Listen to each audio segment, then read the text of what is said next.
Albumnya itu Albumnya udah 10? Oh belum? Oh belum. belum. Masih mini album EP. Itu ada 6 lagu yang dirilis Maret kemarin. Waduh. Udah launching juga, launching mini album itu. Kan? Itu tapi sama kuah kuning juga. Kuah kuning, dan pasti ini biasanya tuh orang-orang pakai bandeng buat palu mara. Bener, itu enak banget itu. Iya. Palu mara bandeng. Sumpah deh. Kapan-kapan masak lah. Itu bandeng kalau udah ada lemaknya tuh, perut ya. Di palu mara. Satu nusa, satu bangsa, satu bahasa kita. Halo, assalamualaikum warahmatullahi wabarakatuh. Saya Sari Winarno, tetap di Rumpi Asik.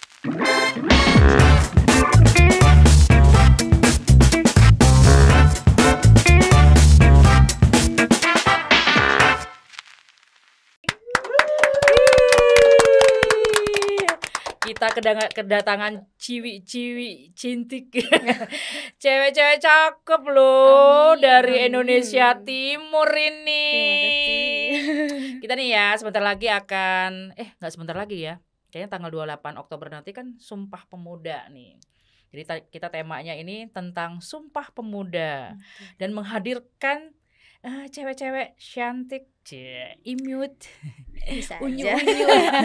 unyu-unyu dari Indonesia Timur. Ini namanya Mbak siapa? Sasa, aku Sasa.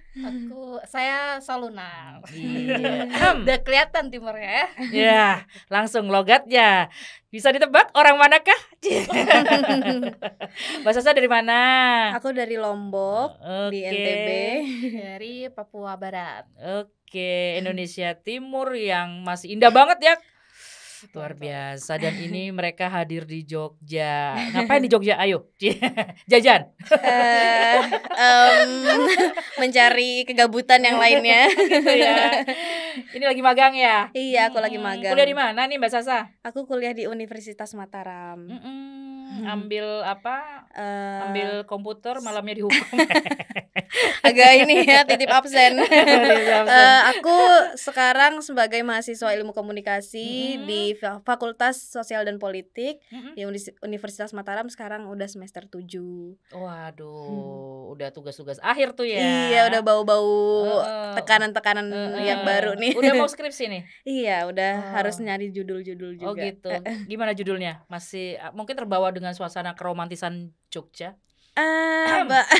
Iya, dengan puitis-puitisnya. Jadi aku pengen yang analisis lirik misalnya tiap sudut. Gitu. Iya, tiap sudut Jogja yang selalu ngangenin. Dan juga penyanyi nih, katanya dengar-dengar. Iya, betul. Nyanyi di Lombok, maksudnya nyanyi bukan di Jogja. Maksudnya di Mataram ini, apakah seorang penyanyi event atau gimana? Kebetulan aku dikasih kesempatan untuk nyanyi sebuah karya-karya yang diberikan ke aku juga, lirik-lirik yang diberikan ke aku juga. Oh, udah ngeluarin single nih ceritanya. Album, mini album. Oh, gak single lagi guys. Terima kasih. Uduh. Gak sia-sia saya mendatangkannya ya. Gitu ke Rumpi Asik ini. Rumpi Asik ya. Ternyata ada artis di sini dari Indonesia Timur. Amin. Oke, terus albumnya itu albumnya udah 10? Oh belum. Masih mini album EP. Itu ada 6 lagu yang dirilis Maret kemarin. Waduh. Udah launching juga, launching mini album itu. Sehari yang menurut aku itu persiapannya 3 bulan gitu untuk sampai akhirnya ke si launching mini album. Ternyata kita diberikan kesempatan, sekarang juga udah berproses untuk nextnya lagi gitu. Nanti boleh ya dikit lah. Oh iya, boleh. Ajang promosi juga. Gemes. Oke, di Jogja ini nanti akan berakhir kapan? Desember Sudah berakhir magangnya di sini. Harus kembali ke Lombok Habitat. lagi. Berkarya untuk kampus dan berkarya untuk diri sendiri. Aduh, itulah pemudi Indonesia. Ini sayangnya nggak ada pemuda. Tadi barusan sih ada pemuda satu. Oh iya. Cuman nggak bahas Sumpah Pemudanya gitu. Oke, sekarang Mbak Luna pakai Maya atau pakai Dewi? Luna aja. Luna aja. Luna Dewi. Oh, Luna Dewi. Dari mana Mbak? Dari Papua Barat. Barat. Oh, mana itu tepatnya Papua Barat? Ada satu kabupaten kecil namanya Fakfak, dari sana. Lahir di sana. Lahir, numpang hidup sampai SMA di sana. Oh, sampai SMA di Sampai sana. SMA Terus di Jogja ini kebetulan sekarang mencari pundi-pundi rupiah ya, mencari sumber kehidupan. kuliahnya Di sini juga. Oh, di Jogja. Ya, Di mana juga. itu kalau Di, kuliahnya? salah satu universitas negeri Jogja di UGM Bulak Sumur. Ambil fakultas apa? Psikologi. Oh, Psikologi. kayaknya full dengan orang psikologi UGM ya. Angkatan berapa kalau boleh tahu? Aduh, angkatan tua. 14. Oh, 14. Ada yang lebih tua lagi gak sih di sini? Kita di sini jiwanya masih muda-muda Oh, juga. harus. Jangan sampai Harus manggil terus saya ibu dan semangat. tante ya. Dirimu mau di Mohon kick out. maaf. Gitu. Terus gimana nih suasana Papua kalau boleh diceritakan keindahannya, makanannya, kayak gitu. Oke, jadi kalau di Papua Mm-mm. itu apa ya, memang masih asri banget sih. Terus di sana itu gak ada lampu merah, gak ada lampu lalu lintas. Nggak Di tempat bahaya. saya ya, sebenarnya di Papua lain, di kota lain, kabupaten lain tuh ada. Ini Cuman yang di Fakfak ya. Oke, itu ini bercerita tentang Fakfak ya. sebenarnya pernah ada, tapi Oh ya, traffic light itu memang nggak ada atau pernah ada, Oh, pernah tapi ada. sepertinya tidak begitu dihiraukan ya. Tidak begitu efektif. karena jadi- nggak terlalu padat ya. Iya, betul. Jadi kayak Udah ngatur mau- sendiri lah orang-orang itu udah pengertian udah gitu pada ya. pinter sendiri Heeh. ngatur lalu lintasnya gitu. Oh gitu. Terus makanan di Fakfak yang Makanan. ngangenin dirimu. Aduh, aku pengen banget nih pulang ke Fakfak gitu. Apa ya, papeda kali ya. Teman-teman Oh. pernah dengar papeda nggak? Oh, Pernah aku nggak? nih. Pernah, Oh, pernah. pasti makan aja udah. Oh iya, itu enak banget sih. yang Jadi agak molor. yang diginiin itu tuh dia sebenarnya nggak ada rasanya, cuman dimakan pakai ikan kuah kuning. Kuah kuning bener. Nah, Itu yang buat enak. Iya betul. Dan terus diseruput. Ya, gak usah dikunyah langsung. Kok candanya orang Korea kalah ya. Kalau makan kan kita orang timur kerut. Iya, langsung lancar. tanpa pengunyah-pengunyahan ya. Oh gitu ya. Kuah kuning itu apa? Itu ikannya biasanya ikan kakap, ikan gurapo atau ikan merah. Terus bumbu ikan kuningnya kebetulan kalau resepnya saya juga lupa ya. Pokoknya itu Tapi tidak pakai fresh santan, gitu. maksudnya Nggak pakai dia santan. seger gitu ya. Segar, ada asam-asamnya. Oh, agak gitu. asam-asamnya. Memang khasnya Indonesia Timur gitu. Mm-mm. Yang Maluku juga itu Iya, juga. Maluku juga itu. Terus Sama Sulawesi juga ada namanya sinonggi. juga. Oh iya, sinonggi. Sinonggi saya juga makan kan. Sinonggi Oh. itu juga begitu. Sulawesi dan pakai kuah ikan itu. Pokoknya ikan segar dicemplungin gitu aja. Ya kan? Iya. Itu kuah kuning. Wah, enak banget. Ini kalau dari ini dong, Dari Lombok. Dari Lombok itu khasnya Selain taliwang, selain plecing. ya itu aja lagi. Tapi ada satu kayaknya yang masih karena dia jadi ada satu jalan di Lombok itu namanya itu Jalan Rembiga. Nah, si makanan ini mungkin memang lahir, aku nggak tahu sih ya sejarah sebenarnya itu gimana, tapi mungkin memang lahirnya dari sana. Jadi namanya itu sate rembiga. Jadi sate rembiga itu bener, jadi enak dia banget dari tuh. daging dan bumbu pedes gitu, terus dibakar dan nggak ada tambahan kayak kuah-kuah lagi, udah gitu doang. Dan biasanya itu orang-orang pasti pengen mesen itu gitu, karena biasanya tuh nggak bisa dibawa pulang gitu kan, karena harus disimpan di kulkas, nggak bisa tahan lama lah ininya. Masih Rembiga, iya, bener ada tuh, enak pelecing, banget. ayam taliwang tadi yang disebutin. Dan di sana juga ada sih kuah kuning, tapi itu di NTB yang ke timur lagi kayak Sumbawa itu ada kuah kuning namanya ikan palumara. Palumara, palu cela. Iya, palu cela. Kalau cela yang asin gitu kan. Itu tapi sama kuah kuning juga. Kuah kuning, dan pasti ini biasanya tuh orang-orang pakai bandeng buat palumara itu. Bener, enak banget itu. Iya. Palumara bandeng, sumpah deh. Kapan-kapan masak lah. Cie. Itu bandeng kalau udah ada lemaknya tuh, perutnya iya, di palumara.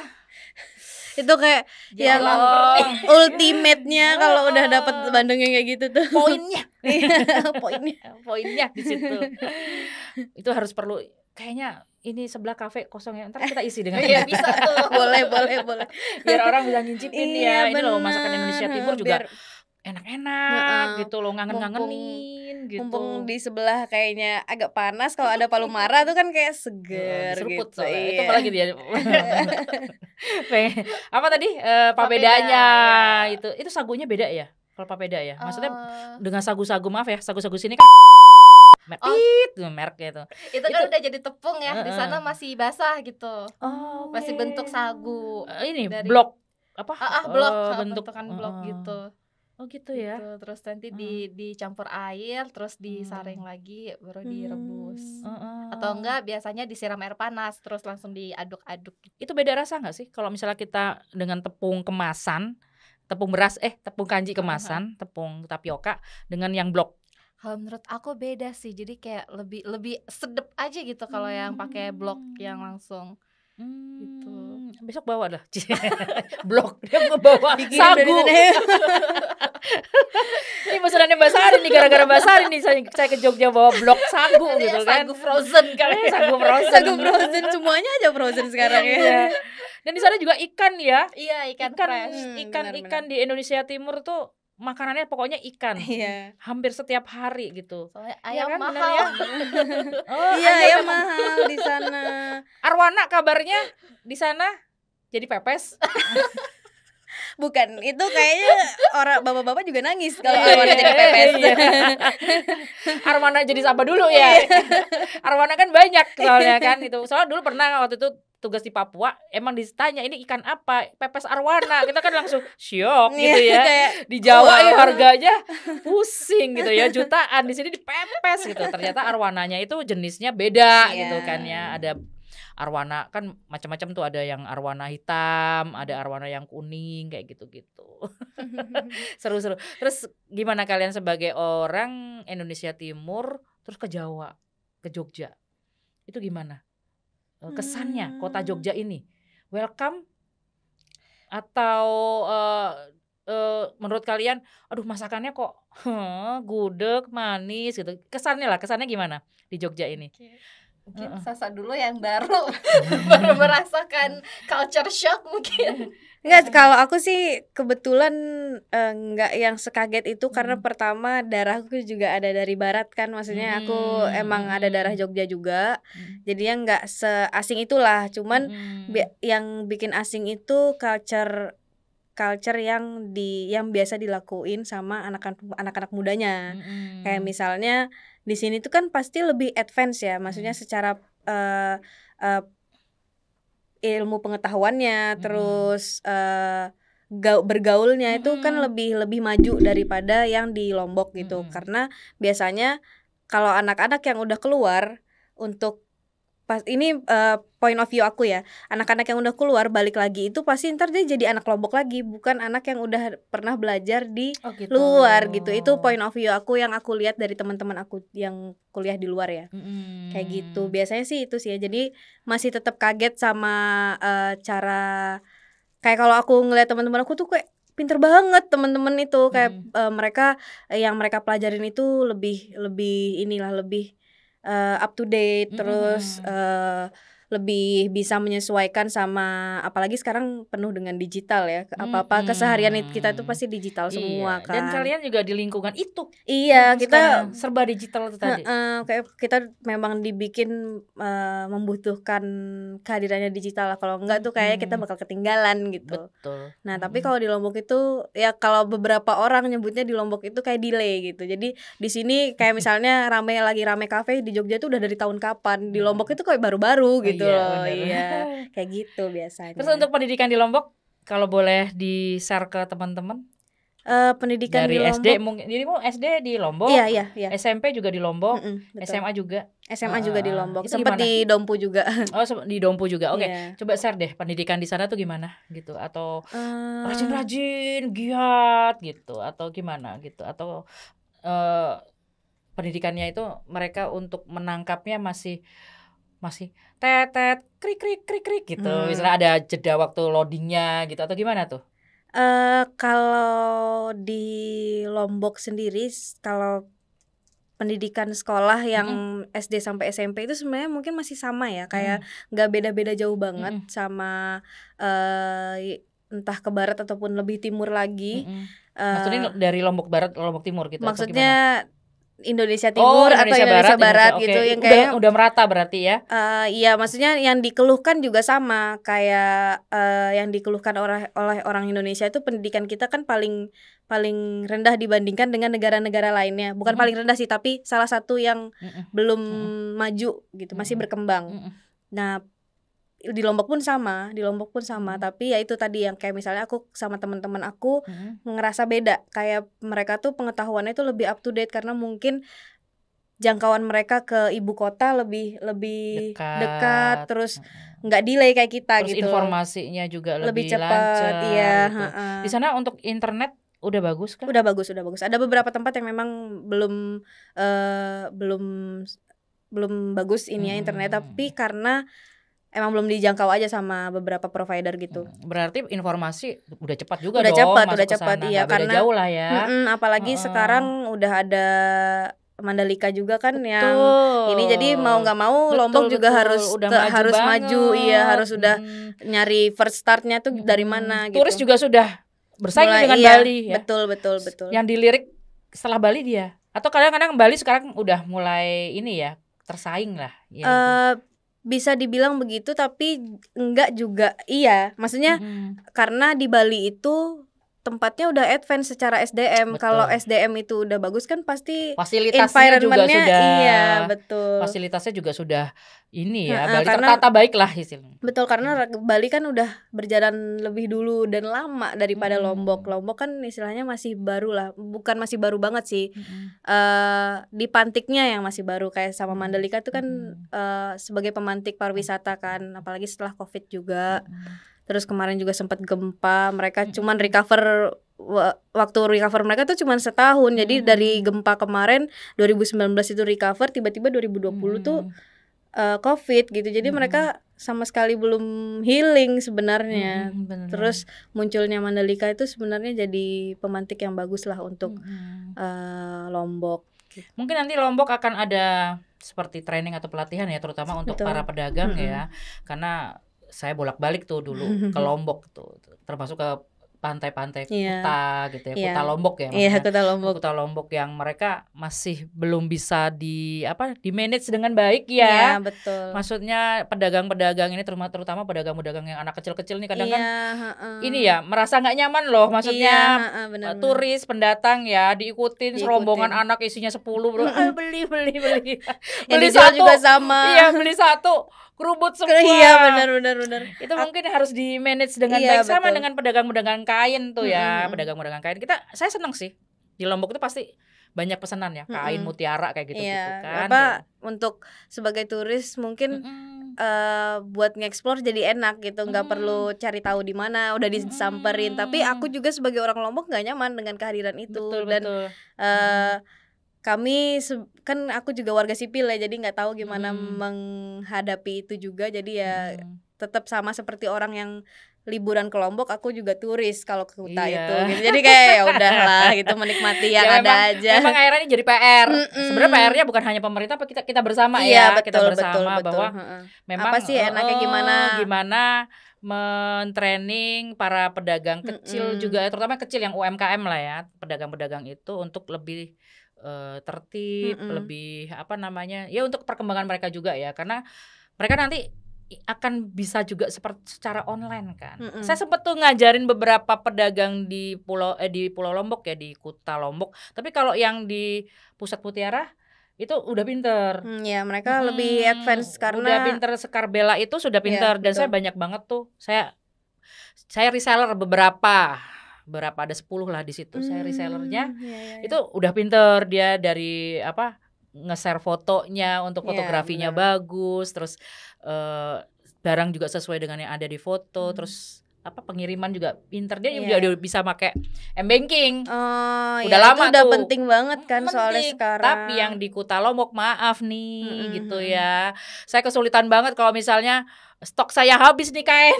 Jadi harus ke sana jadi. Iya.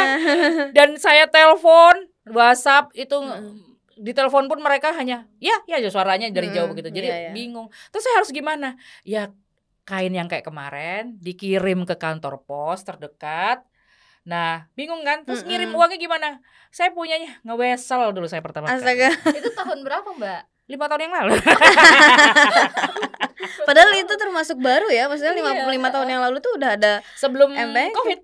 Iya makanya maksudnya. Sebelum Covid.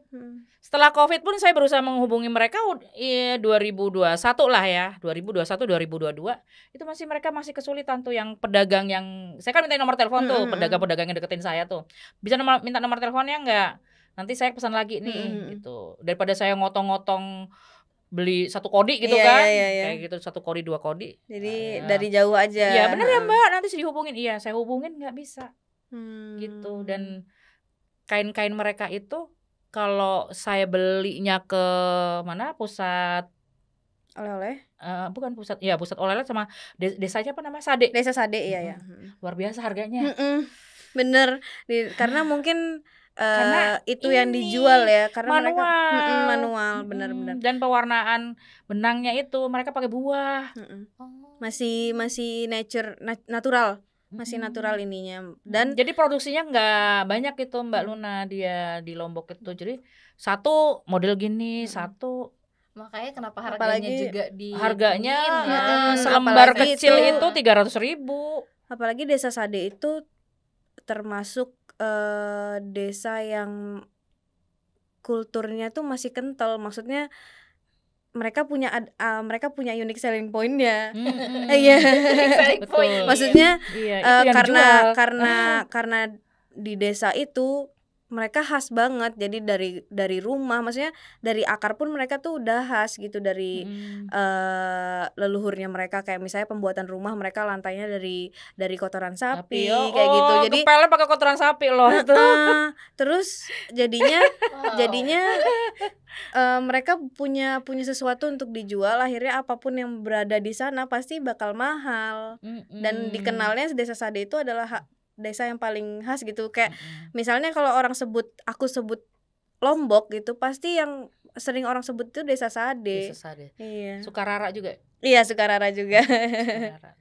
Sukarara dan Desa Sade. Pokoknya ngomongin Indonesia Timur luar biasa. Ini terus gimana cerita fak-fak selain traffic light itu tadi? Agak menyeramkan sebenarnya ya.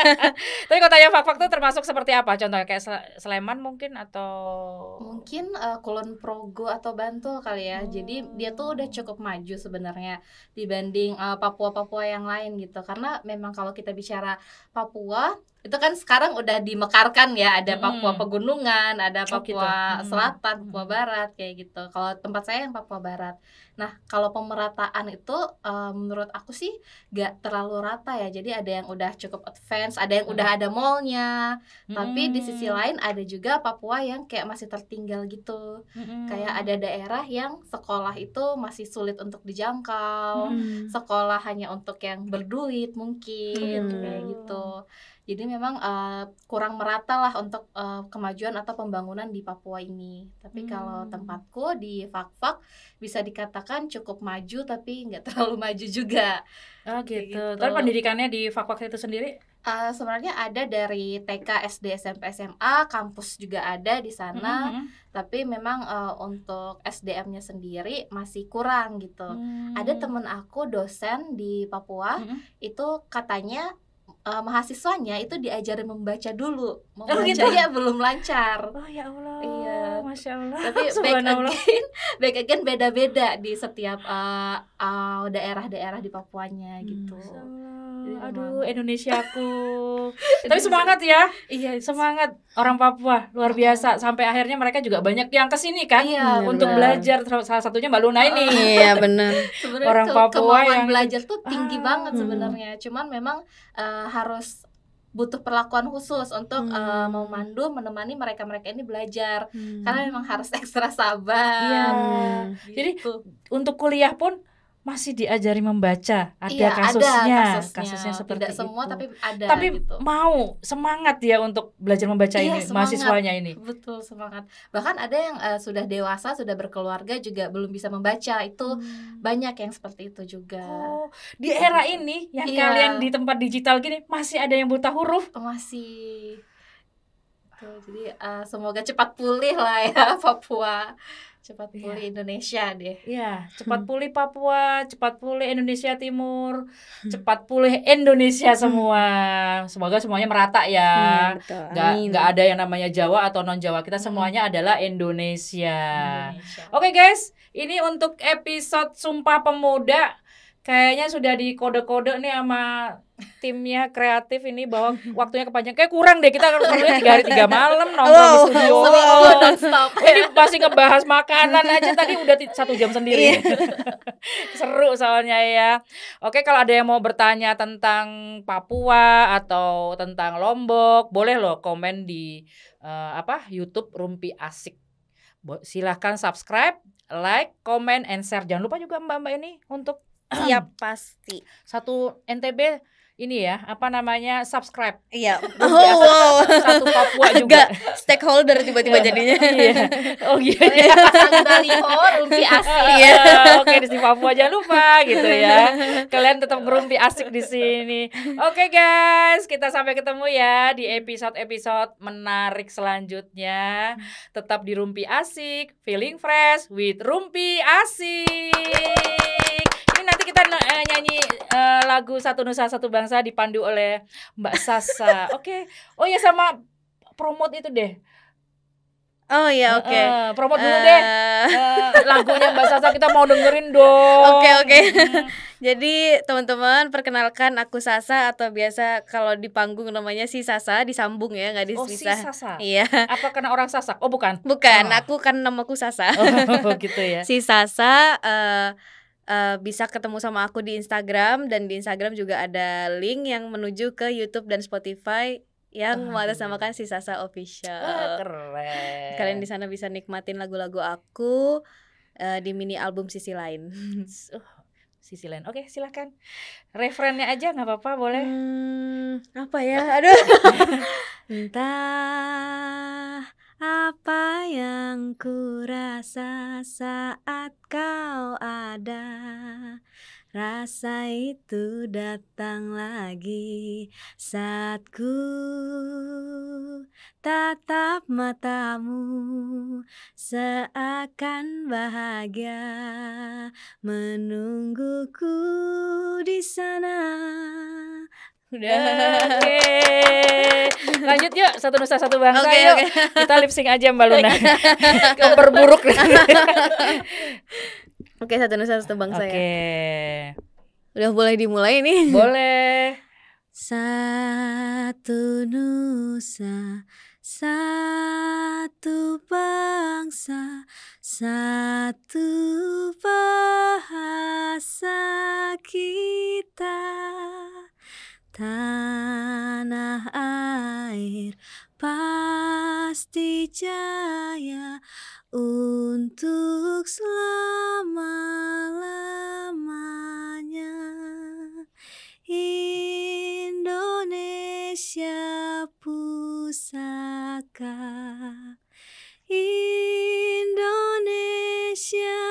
tercinta.